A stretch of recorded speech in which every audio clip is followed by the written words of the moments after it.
What's happening, y'all? This is Mike D with Black Fathers Now, where we're bringing the village to the brothers.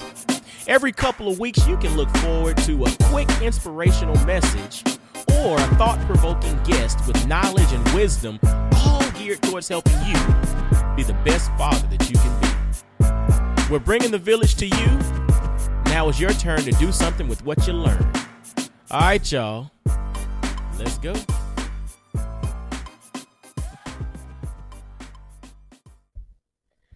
What's going on, fellas? This is Mike D with Black Fathers Now. And we got a story.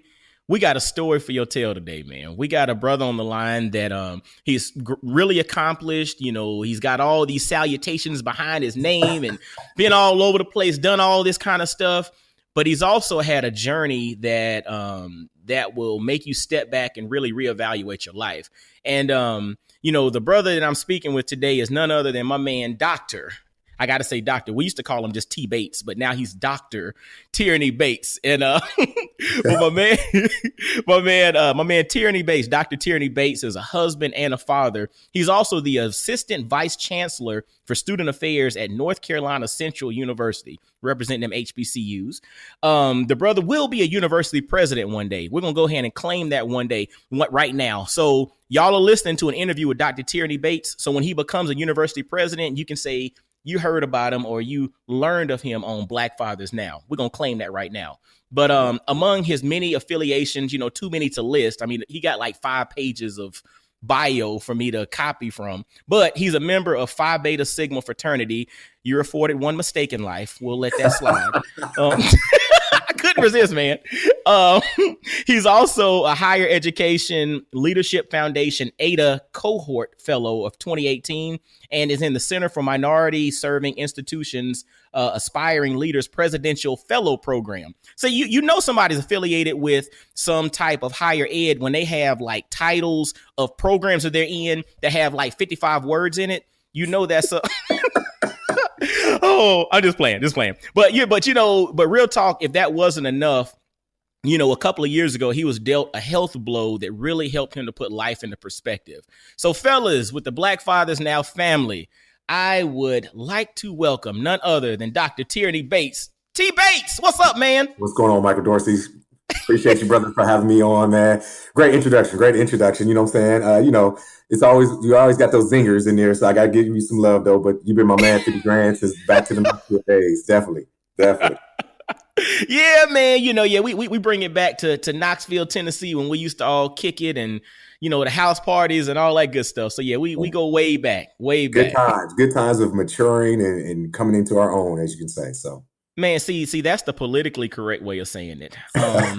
We'll leave it alone. This is Black Fathers Now. We grown up now. So, but before we get started, man, I always like the brothers to go ahead and give a shout out to your support system, your team, your folks, your fam, that special lady in your life, the 2 special ladies in your life. Go and give your shout outs, my man. Sure, no doubt. I always got to give respect and honor to my beautiful wife, Tamika Faye Bates. She's my rock. She holds me down. Left or right. Without her, I don't know what I would do. And also to my beautiful daughter, Tamia Jordan Bates, the apple of my eye, this little spoiled child that gets everything she wants, daddy's little girl. So definitely one of those things. And also just pay homage to my mother and father, James and Kathleen Bates. I wouldn't be where I'm at without their guidance, their love, their support, and the energy and time they put into me and my siblings growing up as kids. And definitely just want to honor my dad, James Bates, just where he's at right now. We're saying blessings and we're praying. He's in hospice right now, but at the same time, 86 years old, lived a great life. My role model, somebody I look up to, and hopefully as good as a father I'll be as he was to me. So, man, and fellas, we are definitely keeping Tierney and his family in our prayers for sure, man. That's as they currently deal with his father being in hospice and just the long life that he has lived up until this point. But we just keep everybody in our prayers, man. So we literally got you lifted up, brother. Appreciate that. No doubt, man. And, in mentioning, your mother and your father and kind of where all this stuff began, walk us through your origin story, man. Sure. I know you're from Cleveland, correct? That is correct. Born and raised in good Cleveland, Ohio, a.k.a. the 216 AKA Thieveland. You know what's funny? You said Cleveland, and you and I are in the same age bracket, right? And I think everybody listening to this who's between 35 and 45 can relate to what I'm about to say. The young folks hear Cleveland, what's the first thing they think of? Bone Thugs and Harmony. No, young folks. I'm talking about young folks. Young people folks? Young right now. Yeah, it's LeBron. You think about LeBron right now. You think about LeBron. And you went straight to where I was about to go. If you're between 35 and 45 and you hear the word Cleveland, the first thing that comes to your mind is East 1999. Right. Bone Thugs and Harmony. They dropped when I was out of high school. So you're right. So that put us more on the map from a music scene. I mean, people don't realize Cleveland's always had some great musical talent, a lot of talent. Really, if you look up who's came out of Cleveland, you've got the OJs, you've got Avant, you've got a lot of talent, and I'm not just talking musical. I'm talking about even on the acting side, entertainment side, overall, some great talent has come out of Cleveland, Ohio, and so it's very unique. But you're right, generation wise, if you think of right now, it's LeBron, even though he's not there anymore.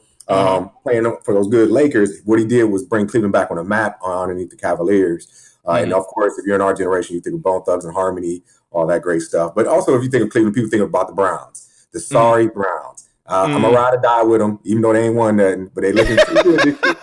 You know what I'm saying? We're gonna take that tie from last week as a win right now. Okay, you're gonna take the tie as a win. We're gonna take it as a win. That's good progression. But I was born and raised in Cleveland, Ohio, man. To two beautiful parents, like I said, my mother and father, James and Kathleen. Raised on the border of Cleveland and Shaker Heights. If you're from Cleveland, people know about the suburb of Shaker Heights. Raised in Catholic schools. Honestly, it was very interesting being one of few kids of color raised in a Catholic school. But I grew up in a very diverse community. So we were the first Black family on my street. We grew up in a large Hungarian and Italian neighborhood. Of course, when the first Black family moves in, the neighborhood starts changing because you get white flight. That's right. Y'all made them run. Right. So, white flight takes place from there. I think the last white family on my street literally just moved maybe 10, 12 years ago off our street. But again, grew up in that mixed neighborhood and went to Catholic schools and actually grew up Catholic. So I tell people a lot of time my experiences growing up in a home like that, in a neighborhood like that, was very eye-opening because I had a lot of exposure. And when I say exposure, I was exposed to different cultures, ethnicities, race, religion, all that great stuff, and also going to a Catholic school. And so you're kind of engaged in a lot. And I have a lot of peers, a lot of people who grew up where they're very much in a homogenous area or a homogenous environment.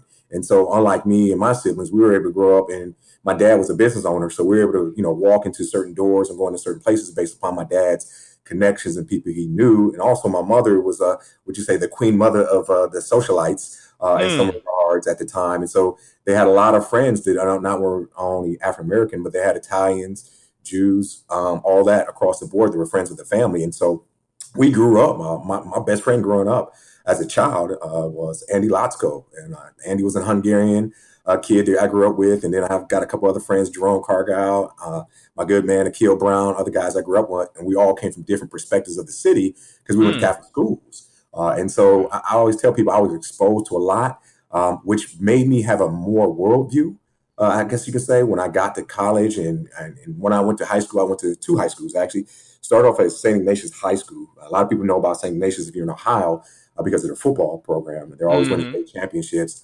nationally as well. And then I went over to Shaker Heights High School, transferred to there, where I played, sports, got involved, found my love for beautiful women, all that other great stuff. What I'm saying? This is the past. So when you're talking to your wife, this is the past. This is back in the day.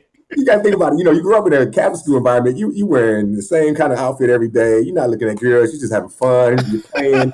Then I go to St. Ignatius, it's an all-boys school. So again, playing sports, not thinking. Then I go to Shaker Heights High, where you got all these beautiful sisters, Latinos, very cultural environment, very, and you're like, oh, wait a minute, this is a little different for me, and as a 14, 15-year-old boy, you're like, oh, wow, this is kind of a little bit more eye-opening. And again, I was raised in Catholic school, and I was raised Catholic, so it was one of those strict, go to school, church every Sunday. I was an altar boy, all this other great stuff. And then all of a sudden I'm going to this public school system that's very well known because it's a college prep program and it has a lot of IB and honors programs as well. Because when I first transferred, that's what they put me in. And it was very eye-opening for me because I'd never been in a public school system. So you had the cool kids, the burnouts, the athletes, all this other stuff. And I'm like, this is a little different than in Catholic school. You know what I'm saying? Because Catholic school is so smaller and so tighter knit. So that was an experience for me. But I was exposed again to a lot in high school because you can take African American history in my high school. You know what I'm saying? You could take a Mandarin. You can take an English lit class outside of just a regular English class. Like you had so many options with the honors, the IBs, and the different programs in the school. So, the model for the school system I went to, Shaker Heights High, was a community is known by the schools it keeps, right? And so as we are facing, even in today's society as Noah, the biggest civil rights issue of our today's issues is around education.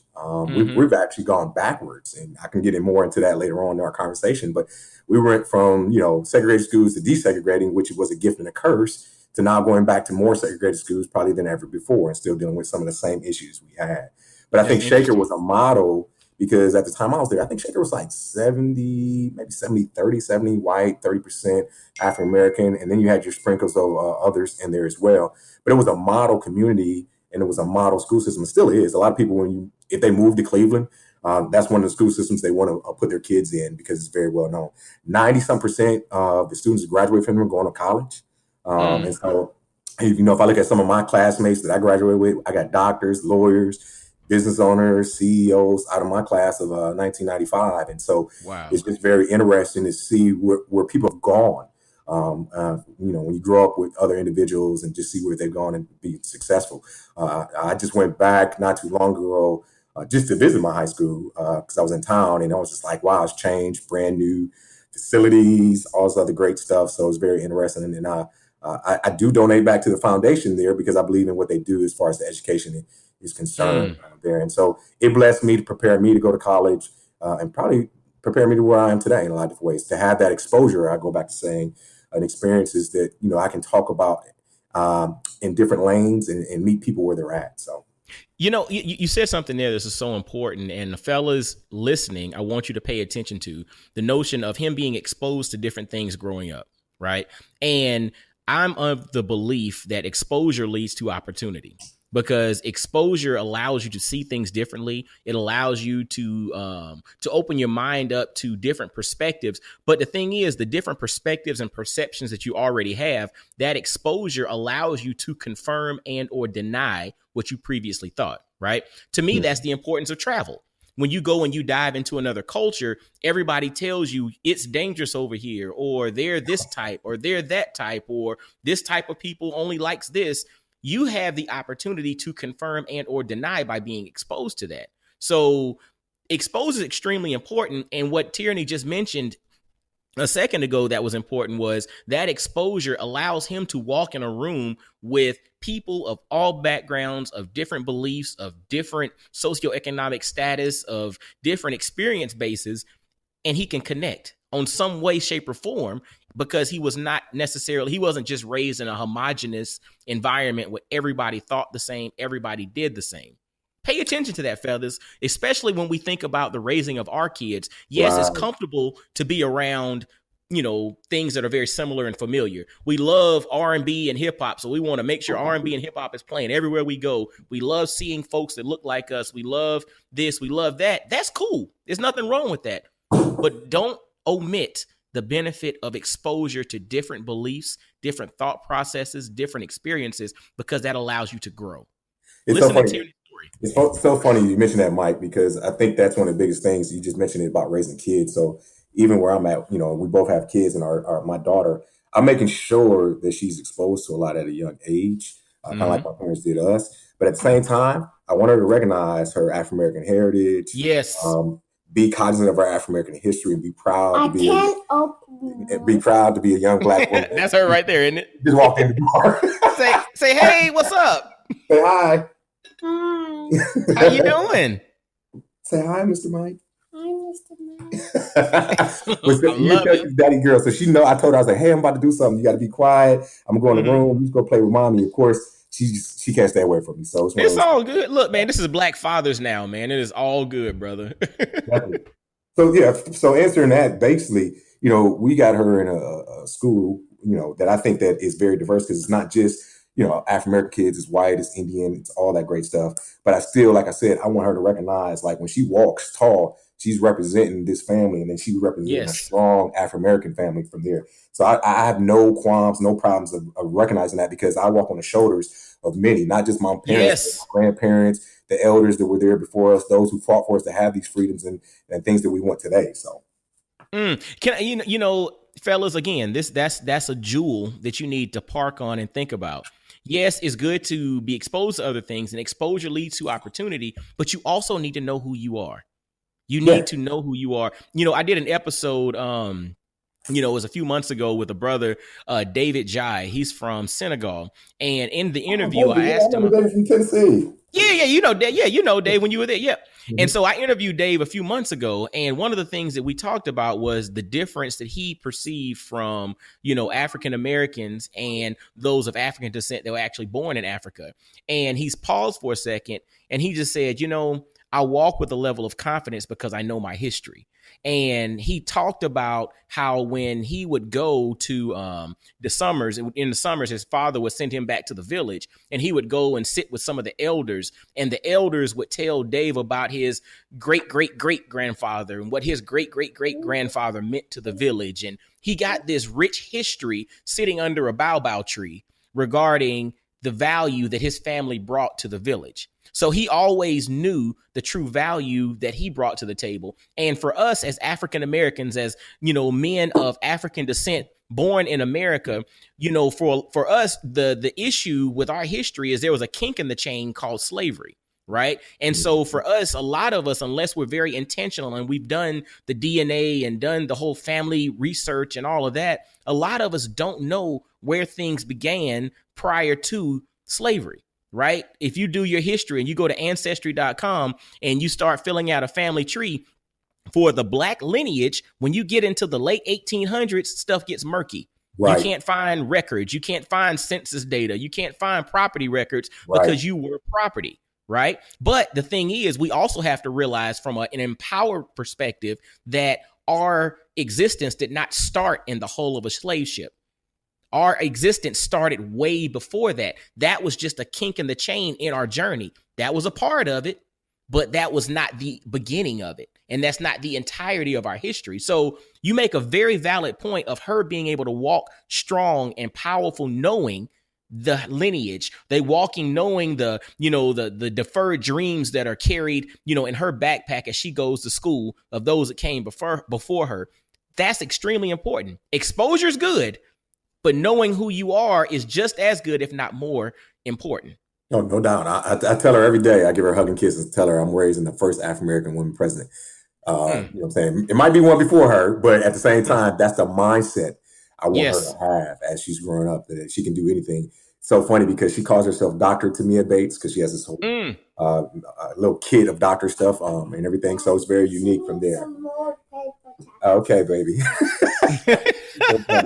Okay, I love it. Yeah, so that's one of the biggest things when I think about it is just making sure that she knows the lineage she's come from. I think a lot of our young, working in higher education, a lot of our young folks, we do a disservice K through 12 because we teach history from a colonization, white European lens. And so a lot of our kids don't know, about their history. It's not till you get to college that you decide to take that African American history course and you dive into it.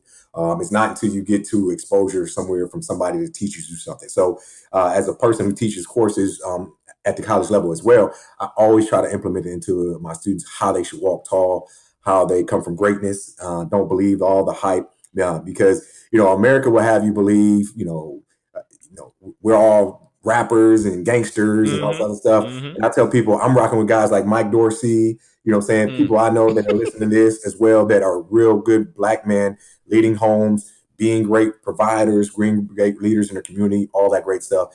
So that narrative is false narrative in my opinion. So That's right. That's right. That's right. But the thing is, that's part of the reason, a part of the inspiration behind something like Black Fathers Now or some of the other things is helping to reshape the narrative, but then but to also give tangible counterbalance to the narrative that's put out there by people who don't have our best interests at heart.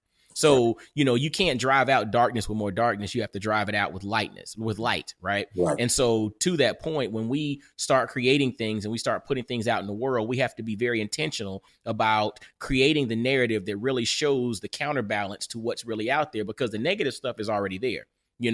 But the other part of it is I don't also waste energy tearing other people down. Exactly. So I don't need to tear your building down to build a big building. I don't need to put your flame out for my flame to shine brightly. Right. And so I think that's something that we all need to reconsider, in a sense that we don't need to waste time and or energy tearing down somebody else. I don't really care who it is. Right. If we spend that same energy building what we need to build using the gifts that we've been blessed with, then at the end of the day, we're unstoppable. So, and another thing, just to piggyback off of what you're talking about, I would always tell folks, everything that's white ain't great. I think a lot of people, my dad was a business owner. And so when I used to be with him, a lot of times people would come to him and say, hey, I can go over here and buy it for this. And my dad would say, go ahead and buy it. You know what I'm saying? Like, I'm not going to change my price. And, they always like, oh, I'll get a brother a hookup.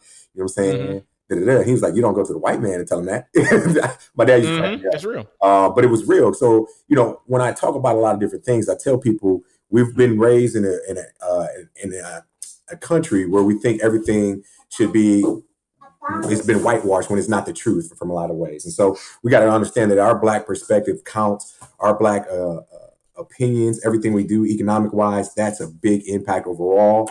And that we know, and I think that everything is better. So I'll give you a prime example. I'm at a HBCU, you know what I'm saying? And I'll argue and I'll put up an argument against anybody in this country that if you look at the number of graduates that come out of HBCUs who have gone on to be very successful, so you look at all your civil rights leaders, you look at your CEOs right now, your top folks in a lot of institutions, they're all HBCU grads. 50% of African Americans graduating from college are HBCU grads. And so I say that to say that people will say, hey, I'm in North Carolina. Oh, you need to go to Chapel Hill. No, you need to come to North Carolina Central University. You need to come to North Carolina A&T. There's a difference why, I went to a PWI, predominantly white institution, but I tell people all the time, when you come to an HBCU, you're going to see the nurturing and the caring. And then you're also going to see what we call from Wakanda, Black excellence. So you these institutions where everybody's teaching you is looking like you. They're checking out for you. They're making sure you're successful. They're making sure that, hey, you're eating, or making sure that, hey, okay, you got that balance. We're going to try to figure out how to get you through, boo-boo. You know what I'm saying? All the other great stuff. Where you have a village, because I had a village when I was at my predominantly white institution as an undergrad, but it's the difference when the whole campus is your village. And everybody on the campus is striving for that excellence, and everybody's pushing you. And when I have colleagues that are PWI talk about what is it like to be at a HBCU, I tell them that. I was like, there's no reason why we shouldn't be supporting more of our HBCUs. I'm a big proponent, even though I didn't go to one, of HBCUs now that I work at one. And because I know that there's still a class of citizens and people that won't get into UNC Chapel Hill, Georgia Tech, Stanford, Yale, all these schools, but they still have a right to education. And I laugh because I tell people I'll put up any of my students against a Yale, a Stanford, a Duke student anywhere. Because what it is about opportunity. And a lot of these students, once they get the opportunity, they rise to the occasion. And I think that's the biggest thing people don't understand. When you go into an environment that is nurturing you, you rise to the expectations. You mentioned something there about opportunity. And, there are some that look at a scenario and say, you know what, the opportunity is granted to those who make the cut or who score the right score to get in. But you have to take a step back and realize where someone is coming from. Right. And so success for one person, it's like Booker T. Washington said, and I'm loosely quoting it, success is not determined by the position you hold, but the obstacles overcome to achieve that position. Right. So you might not necessarily have a person who scores this on an SAT or their GPA is here.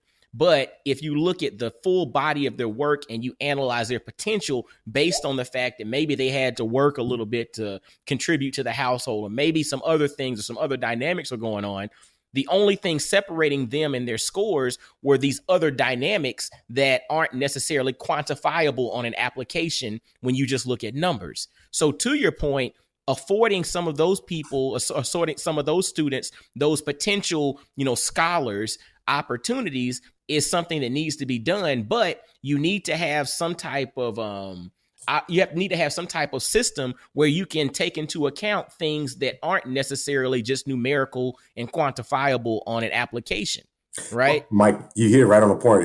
In my dissertation, I talk about grit. African Americans have probably the strongest grit because of what we've come from and what we have had to endure when it comes to education in a lot of ways. I mean, the fastest educated population in the country right now is African American women. So when you look at grit, nobody's like studying grit. Nobody's studying where people have this overcome. Because if it was based upon my high school grades coming out, I mean, I had like a 2.6, 2.7 GPA when I graduated from high school. Because hold on. Stop for a second.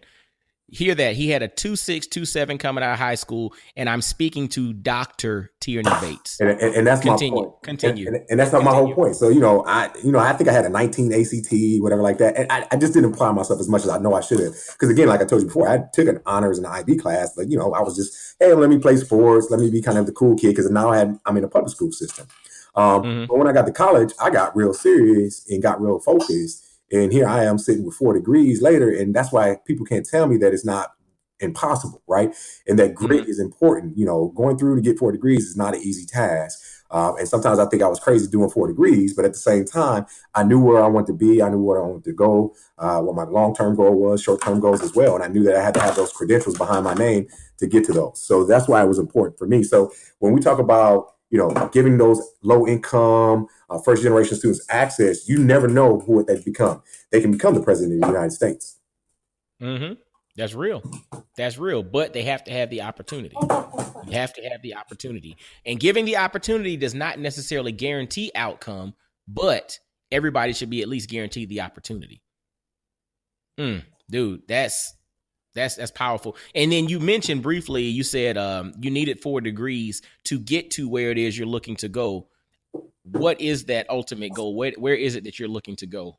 So I make no qualms about it. I've always said after I got my master's degree in higher education that I want to eventually be a vice president of student affairs within the university system. But it was after that I decided I want to go ahead and be a college president because I feel like the most effective change I can have in impacting students, especially students who look like me, is at that level. Now I can impact them in my level right now in other ways, but really it's at that level. It's about policy, procedures, really engaging students on another level, and our students are changing. So after I got working at University of Tennessee, actually, when me and you met, is when I determined myself, like, hey, I want to be a college president, specifically in HBCU. I make no qualms about that. But I would go to a PWI if there was the right institution and was ready for that diversity move from that perspective as well. But there's no qualms about it. I want to be a president where I can make sure that more students have access to this educational system and that students to understand that education can change a person's life. It changes your trajectory, gives you the ability to critically think. It's really important that we think about that for the future of our youth. And so right now, if you look at it around the country, we have this administration that kind of is questioning education. So it's one of those uniquenesses that we don't know what we're going to do. So I think it's very important. You got to excuse my daughter again.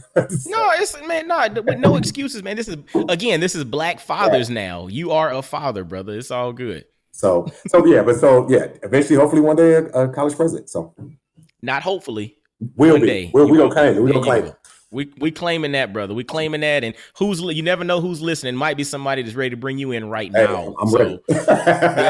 Let's make it happen. And so, you talk about education. You talked a little bit about your journey growing up in Cleveland and the exposure and the diversity. And, we met your beautiful daughter here on the podcast.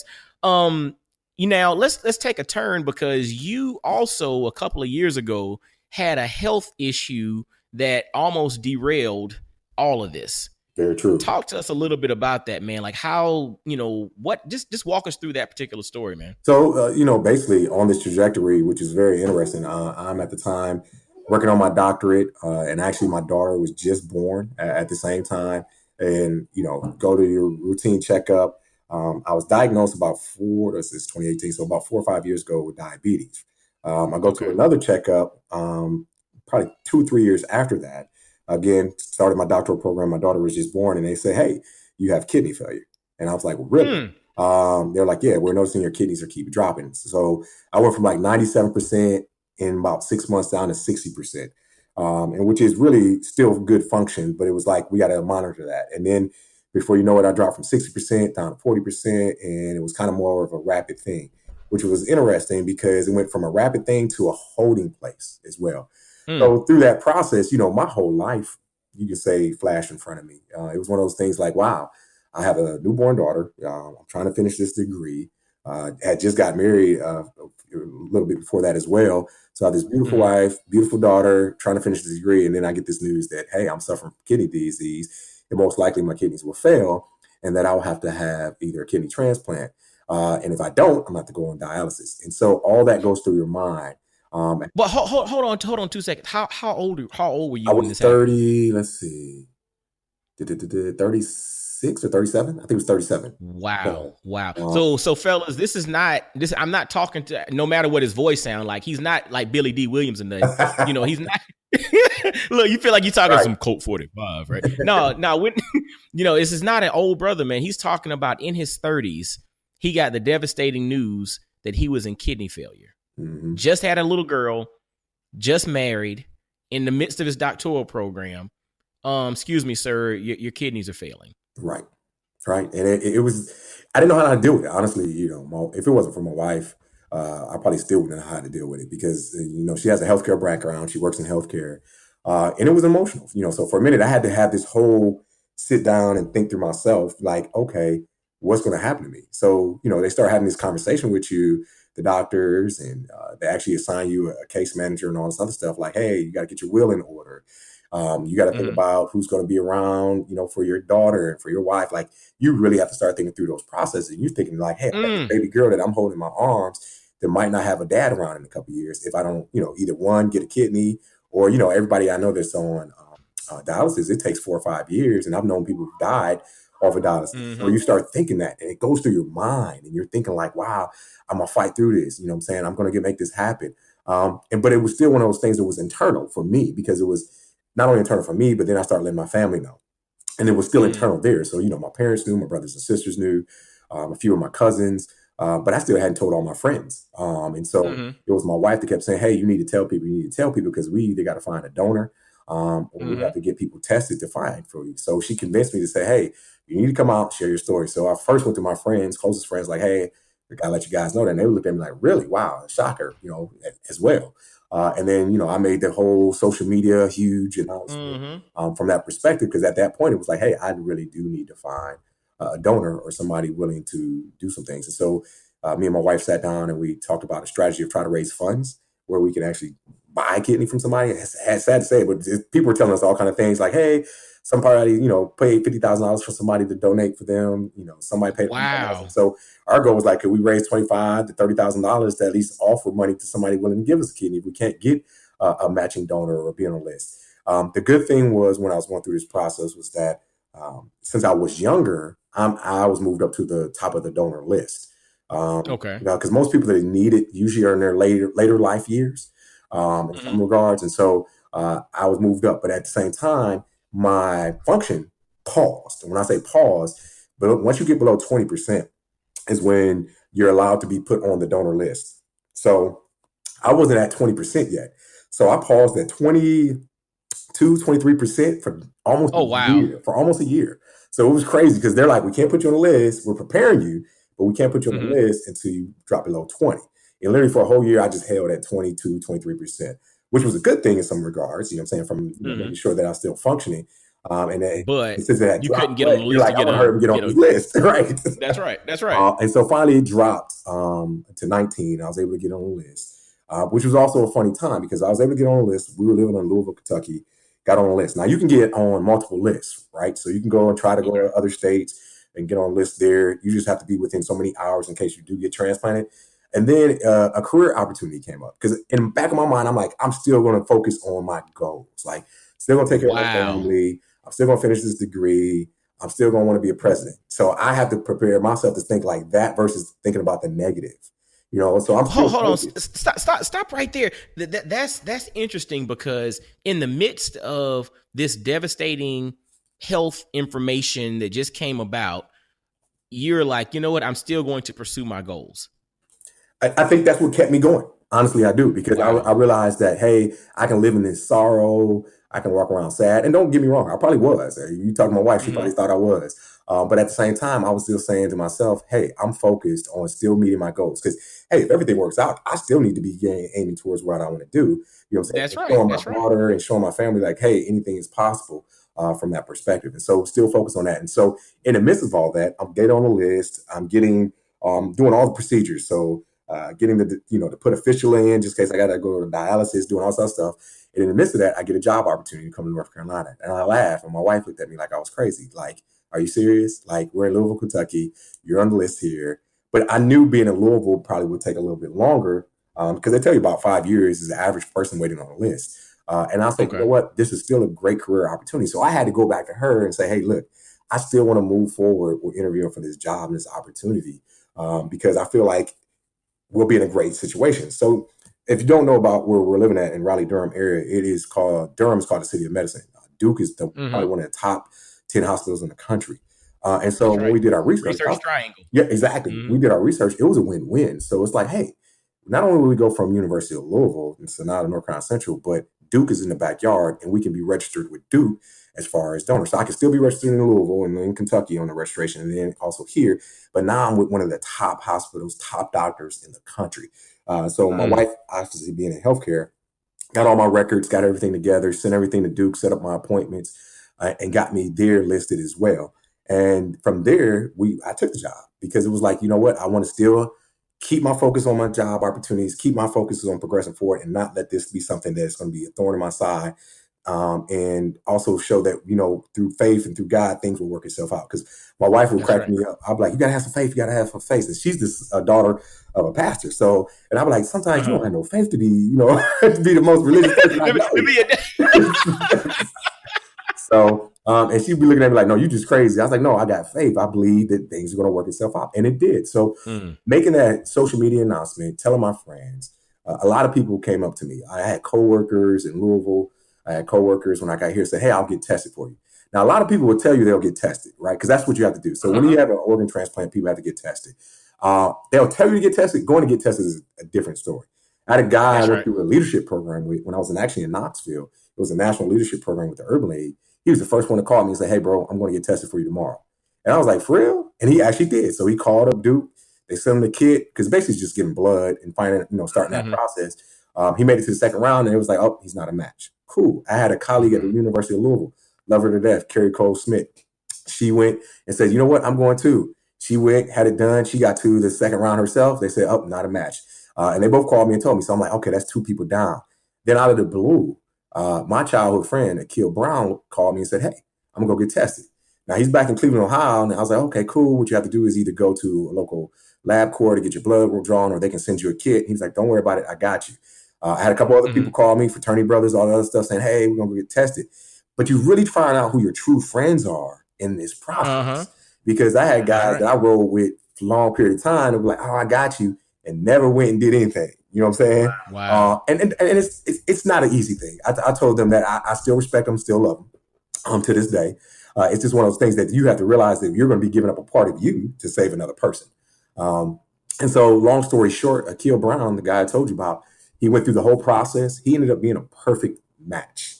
It's so funny because when I talked to my doctor, they're like, are y'all related? Like, you know what I'm saying? Like, y'all perfect match. And I was like, yeah, we are related as of right now because I'm about to have this kidney in me. So, that's right. So we brothers for real. But it was such an interesting process because they don't tell you much. They tell you on your part, and then they keep the other part separate from the donor.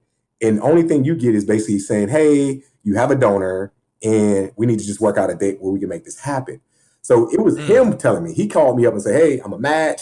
You know what I'm saying? Because they're telling him he can't say anything, but, we're boys. So he calls me up like, hey, I'm a match. I'm like, wait, I'm waiting on Duke to call me to tell me this. And it was a month before they called me and tell me. And I got mad because I'm like, look, this is my life y'all playing with. But I understand, the HIPAA laws and all this other stuff. But it was a beautiful thing because I had to go home and, talk to him because his wife and him, it's going to be an emotional thing for the whole family. Think about it, because it's not just my family, it's his family as well. They have a son. They had a daughter who had just passed as well. And so it was one of those uniquenesses. We had to sit down as a group and say, hey, if we do this, when are we going to do this? And he was straightforward. He's like, look, I want to do this as soon as possible before I can help you. So we had planned for it in December, but then around my birthday, but around scheduling was an issue and he had to take off for work. So I said, you know what? We'll do it the first of the year. That way we can kind of celebrate the holidays with each other, with our families perspective wise. And then we'll be off because you have to take FMLA at the beginning when you do something like this. And so we'll be off the first part of the year, which is a lot of organizations, that's a slow time of the year anyways, January and February timeframe. But this year, January 8th, 2018, he gave me his kidney. And ever since then, it's been a beautiful thing that I've gone back. You know, I go back every week to visit doctors because I'm in my first year. They don't want to see anything negative. So I'm progressing. Obviously, there no rejection as of right now. I'll be on medications for the rest of my life because you have an organ in your body that's not normally yours. So there's always this thing where your body wants to fight it, but I have to take certain medications for that. And the beautiful thing of it all is that we were able to raise some money. Like I told you before, we did a social media campaign to raise some money. So we were able to afford to help him take time off work, pay for things for him and his family, for him donating that kidney as well. And so it worked out very blessing-wise. Medical-wise, I had a great plan, being a part of the state plan, being in a university system. And then also when you have something like this, Medicare helps you and supports you as well. The cost of healthcare is ridiculous. Like I told you, my wife works in it. It is very ridiculous. You know, and just to save somebody's life, just for my transplant, for that one day in that operation, not the other things, not the being in the hospital for over a week, the ICU, or something, just for the actual surgery itself was $150,000. Wow. You know what I'm saying? And so you start thinking about it. And that's why I tell people when you take jobs, make sure your insurance is right. People chasing salaries. Man, it better be. Right. Don't chase salary, chase insurance. Nowadays, because it was very important. Because again, out of pocket, I think we came out of pocket maybe 8 to 10 grand total. But we have been saving up and everything. Wow. So it was very uniqueness there. Now, I have lifelong things where I'm out there always be on certain meds. But again, knowing my wife, knowing how she knows the insurance industry, having worked in it, healthcare for so many long, it's just making for us planning the health savings account, planning for certain things, long-term perspective. But January 2018, man, it's going on now with 9 months, 9 months as of this week that I've had my transplant. It was really eye-opening because as I told you before we started, it put a lot of things in perspective for me. You knew me when I was in Knoxville, just having fun, just being a young professional, but still eyes on the prize. And for me, it was a matter of like really perspective. Like my family became more important. The time with my wife and daughter became more important. And I realized that you only got so much time on this earth. You know, as we talked about before, with my dad going to hospice, even though he's lived a great 86 years, you start realizing at my age, at 37 being diagnosed and having a transplant at the age of 40, it was like, wow, I really need to think about what's really meaningful to me and where I put my time, efforts, and talents into. So for me, it's a matter of my wife and daughter. So, nothing comes before them, right? And so, two, I tell people at jobs, I thought about it. I love my job. They gave me the time off. People help support me, giving me hours, leave hours to make sure that I can stay out long enough and still get a paycheck. To be able to support family. So I thank everybody at North Carolina Central University that helped donate to my leave bank. But it was one of those things that I also realized, like, if I was to drop dead tomorrow, they would just go ahead and post my job and hire somebody else. And so, give you some flowers and some cake and, go to the repast, and that's pretty much it. But I realized that's why I think you have to put things in perspective of what do you want to live your fullest at? And so going back to what you're saying, when I'm diagnosed with all this, I'm going through all this, why it was very important for me to still keep that eyes on the prize that one day I want to be a college president, because that will feed me. It was feed me that I want to do that still, and it was feed me that I had this great wife and this child that I had to live for, because I wanted my daughter to be able to say, hey, my dad did this, my dad did that, you know what I'm saying, and still be, engaged in, saying I'm the daughter of Tierney Bates and my dad's able to do this and all the other great stuff. So, it put a lot of things in perspective for me. And I, Mike, you know me, I'm an extrovert, but I'm an introvert as well. So people laugh when I say that. So I'm an extrovert because when I'm in public, I'm that social butterfly. I'll meet everybody, talk to anybody, chop it up with you the whole nine. But when I'm at home, I'm very introverted. And, I don't want to do much. I kind of want to just keep to me, all this other great stuff. And so for me, it was very meaningful to understand that I had to put certain things in perspective, that my wife and child were the most important thing to me.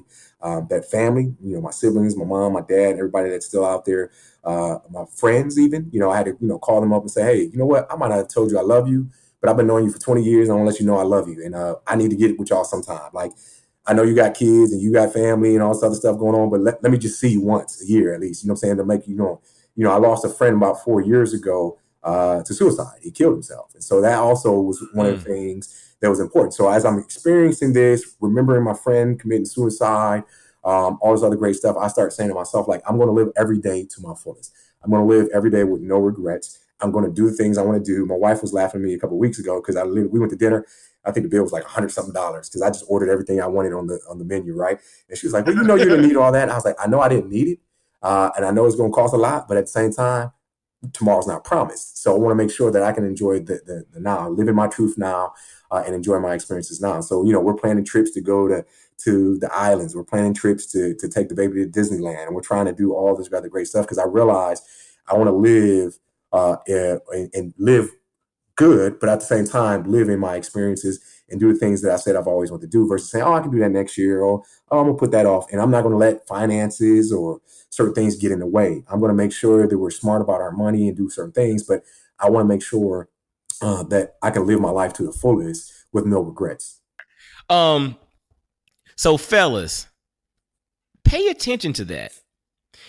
After Tierney's experience, and it's amazing how sometimes it takes experiences like that for us to put life into perspective and for us to finally realize what's important, for us to finally take a step back and really reevaluate what's important and focus on that. I heard an interview a while ago in which a guy said when he makes decisions, he limits it to two things. He says, if it's not a heck yes, it's a no. And it reigned supreme with me. It made me really think about my life. If it's not a heck yes, it's a no. He doesn't commit himself to anything if it's kind of like, well, maybe I'll kind of do that, or I'm okay with that. Like, no, if it's not a yes with conviction, it's a no. And so when Tierney had this experience, it seems like he found out how to delineate between the heck yeses and the no's in life. His family, his friends, relationships, experiences, all the things that matter in life became the heck yes. And all this other stuff that we argue about, that we worry about, became a no.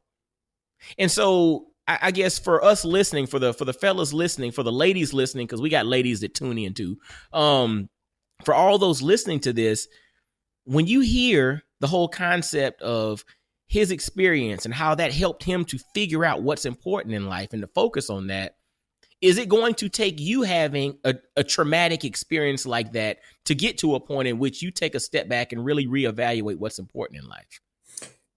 Is it going to take that? Or are you going to exude wisdom? And wisdom is being able to learn from someone else's experiences. Learn from Dr. Tierney Bates that, it's either a heck yes or it's a no. Focus on what's important. Hey, Mike, tell him it's a heck yes. Huh? It's a heck yes. A heck yes. It ain't a heck, it's a heck yes. And so, so brother, and you're a father, man. So how has all of this, you mentioned that, obviously your wife and your daughter are, the center of your life, but how has this truly impacted you as a father? This is Black Fathers Now. We bring the village to the brothers, and the village comes in the form of wisdom, insight, inspiration. What's that wisdom, insight, and inspiration from this experience that you take as a father now going forward? One of the biggest things for me, Mike, is that, I grew up with a very strong dad. So I had a great role model. And so for me, when I look at my daughter and I look at Tamia, I say to myself, I have to be the best for her.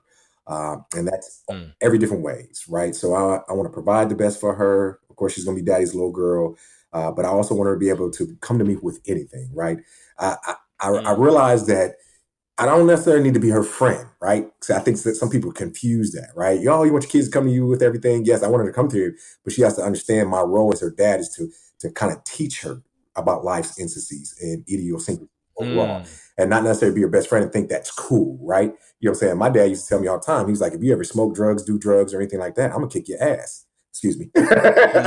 No, you're fine. You're fine. It's all good. And you know what? That he instilled that in me and to this day, I can say I ain't did that because he was serious and I was scared of my dad. I ain't gonna lie. And so it was one of those things that I realized that his life teachings. He used to say stuff to me all the time growing up as a kid. I'm like, whatever, old man. Da, da, da, da. But now all that wisdom he's taught me, he's like, dang, he's right. What he told me 20 years ago was right. What he told me 10 years ago was right. Like it all comes to fruition in a lot of ways. And so being a father was the scariest thing for me. I'll be honest with you, because now you're taking care of someone else. Like for me, for years, it was just me. Like I come and go as I That's right. want. I can fly out tomorrow if I wanted to. I can get in the car and go where. Now I have to worry about somebody else.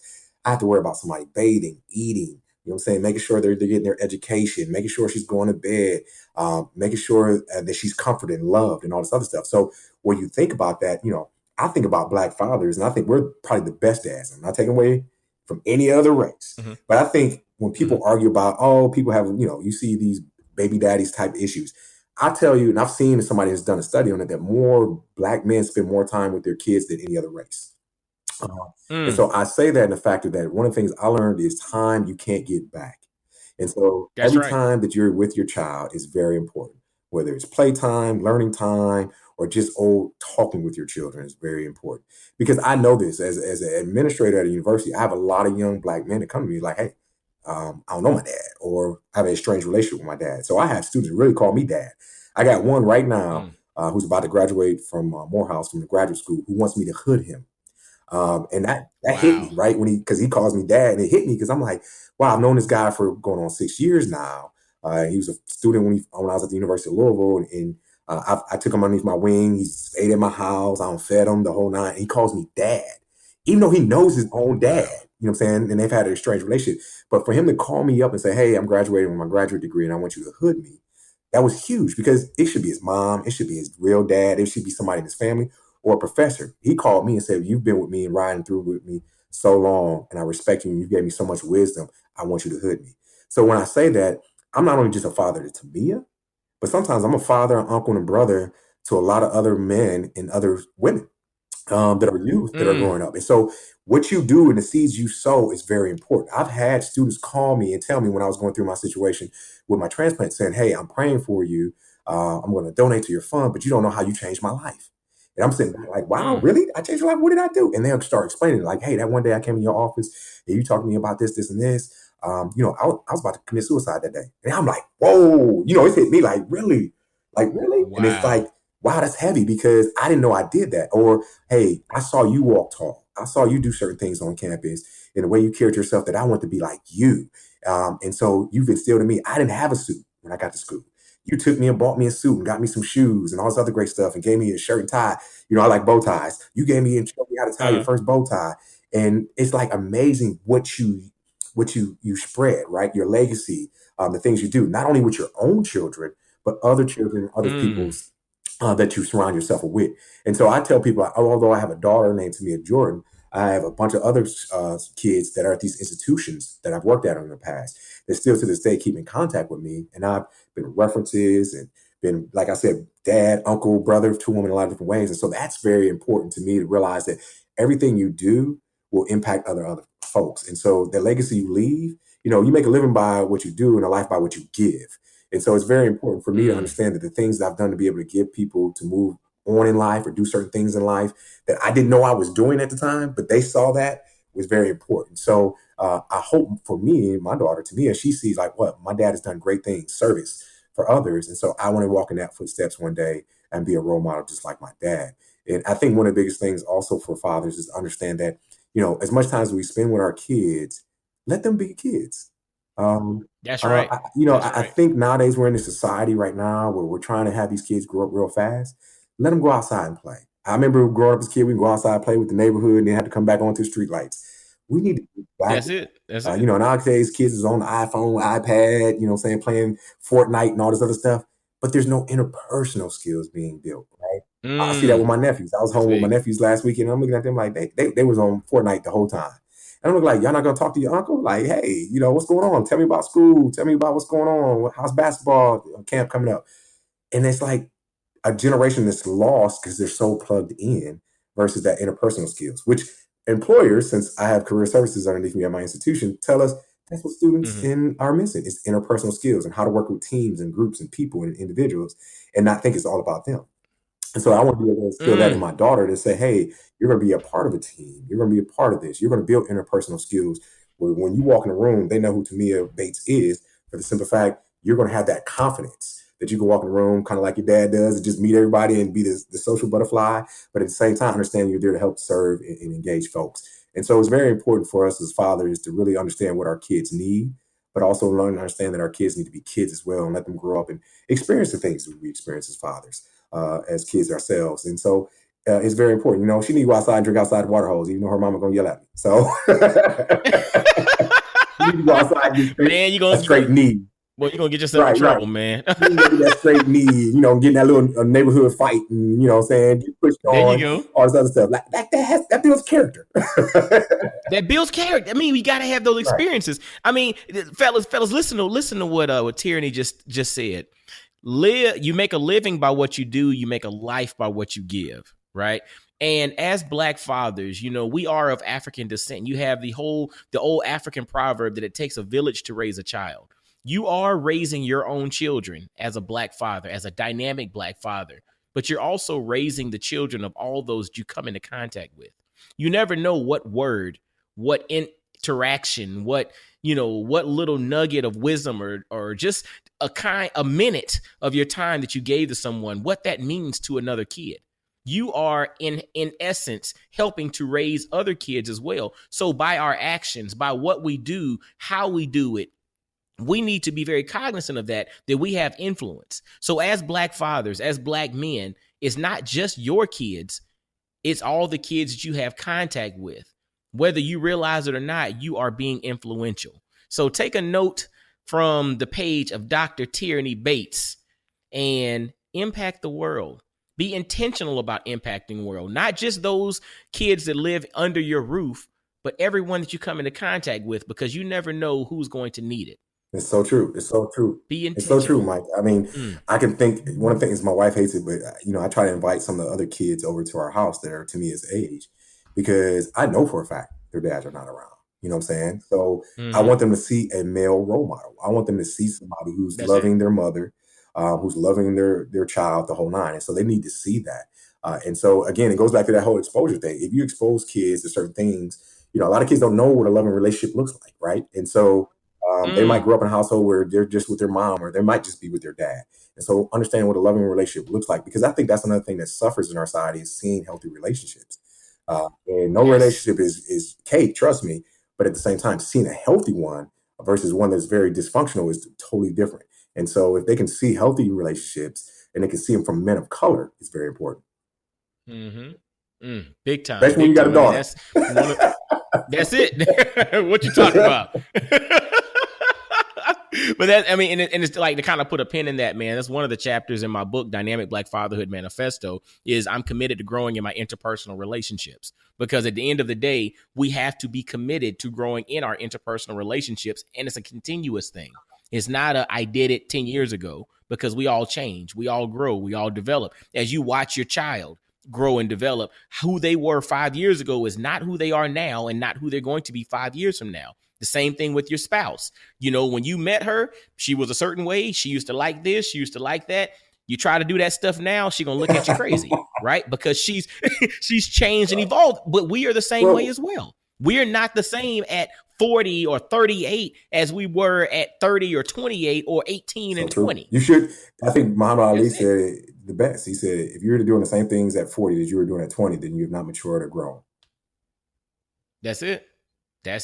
Fellas, put that little one on repeat right there. If you're doing the same things at 40 that you did at 20, you're not growing.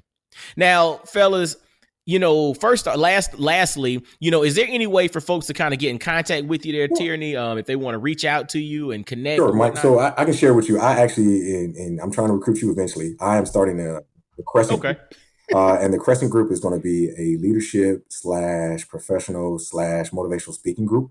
And I'm being very particular about who is on the roster. So obviously what you have in the book and doing this is, I definitely want to have you on the roster as well, because what I want to do is really get more men, especially Black men, out into these spaces of K through 12 and also in college arenas to talk about these issues and concerns and creating these spaces. So I'm in the development of the Crescent Group, so be on the lookout for that over the course of the next couple of months. We'll post January is the date when we'll probably roll out the website and everything like that. But personally, you can always reach me cell phone. I give out my cell phone to everybody, and it's so funny. I give it out to everybody, but nobody ever uses it. But myself.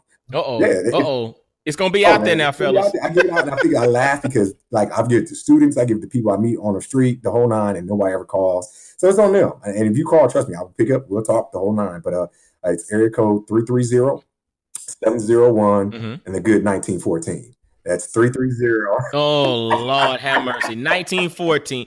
Man, come on, man. Look, how long did it take you standing at the office in Verizon, standing in the thing at Verizon to say, look, I just need the last 4 digits of my cell phone number to be 1914? You spent all day. Right. So it's so funny. I've had that number, Mike, since 2000 or 2001. I think it's 2001. And I've literally had it that long, and people called out of the blue, like, is this still your number? I'm like, yep. Now I have 2 phones, obviously, you know what I'm saying? So, but I'm don't give the number to the right. Don't. So, but 330-701-1914. You can email me at tbates1914@gmail.com. That's tbates1914@gmail.com. You can find me on Facebook at Tierney Bates as well. Twitter is tbates1914. I'm about to eventually get on Instagram. I haven't touched Instagram yet because I feel like Instagram is I hear too much from my students about it, and I feel like it's the hookup spot. So that's why I ain't got it on Instagram. Like they tell me all the stuff. It ain't that bad, man. It's good. It's Instagram. It's okay because the way the stories I hear from my students, I'm like, nah, I don't need to be on there, like that. Yeah, now you don't need to be on Tinder or nothing like that. Like I ain't fooling with none of that mess. But yeah. Now Instagram, you're solid. Definitely. So those are ways to contact me. Definitely, I'm always willing to talk, speak with anyone. I do some speaking on the side myself with leadership development and just talking to the young folks overall and what it takes to follow your goals and your passions. We got a lot of dream killers out here. And so I tell people all the time, nobody can kill your dreams except you. And so it's important for people to think about that and process that. But it's been great talking to you, my man. This has been a great opportunity to really kind of just share my story. And I hope there's some takeaways some other Black fathers can take away, and look forward to being more involved with you with the Black Fathers Group because, it just doesn't stop. Once they graduate and turn 18 and go off to college or go off to work, like I said before, we're still mentoring other kids and other folks who are looking up to us. And I want to be, unlike Charles Barkley saying, I'm not your role model, I want to be your role model. So. There you go. You know what? I appreciate that. And I want to do that as well. I want to be your role model as well. I'm going to start using that. I like that. I'm unlike Charles Barkley, I want to be your role model. I ain't perfect. Right. I ain't perfect, but I care about you and I'm willing to work through it with you. So, man, I'm all about it, man. Hey, fellas in the Black Fathers Now family, we got to thank my man, Dr. Tierney Bates. We call him T Bates, but we won't use his full government name. Dr. Tierney Bates for sharing his story, man, taking time out of his schedule, and just really allowing us to learn a little bit about him and his journey and the things that motivate him, the things that are important to him, and how we can utilize that to apply back to our own lives and become the best version of ourselves. Because, fellas, we got to do it. And get in touch with T Bates. He left his cell phone number. I'll have that in the show notes. His email address. He's over at North Carolina Central University. So if you over in the Raleigh-Durham area, holler at him. Let him know you heard about him on the Black Fathers Now podcast. And brother, we thank you for taking time and coming on and sharing. Hey man, it's all love. I'll do anything for you, brother. Appreciate you having me on. Thank you for sharing my story. Hopefully, I'll be back on next time. We can talk about being a college president. Yeah. Man, hey, we're going to do that. Claim that, man. Claim that. I appreciate you, man.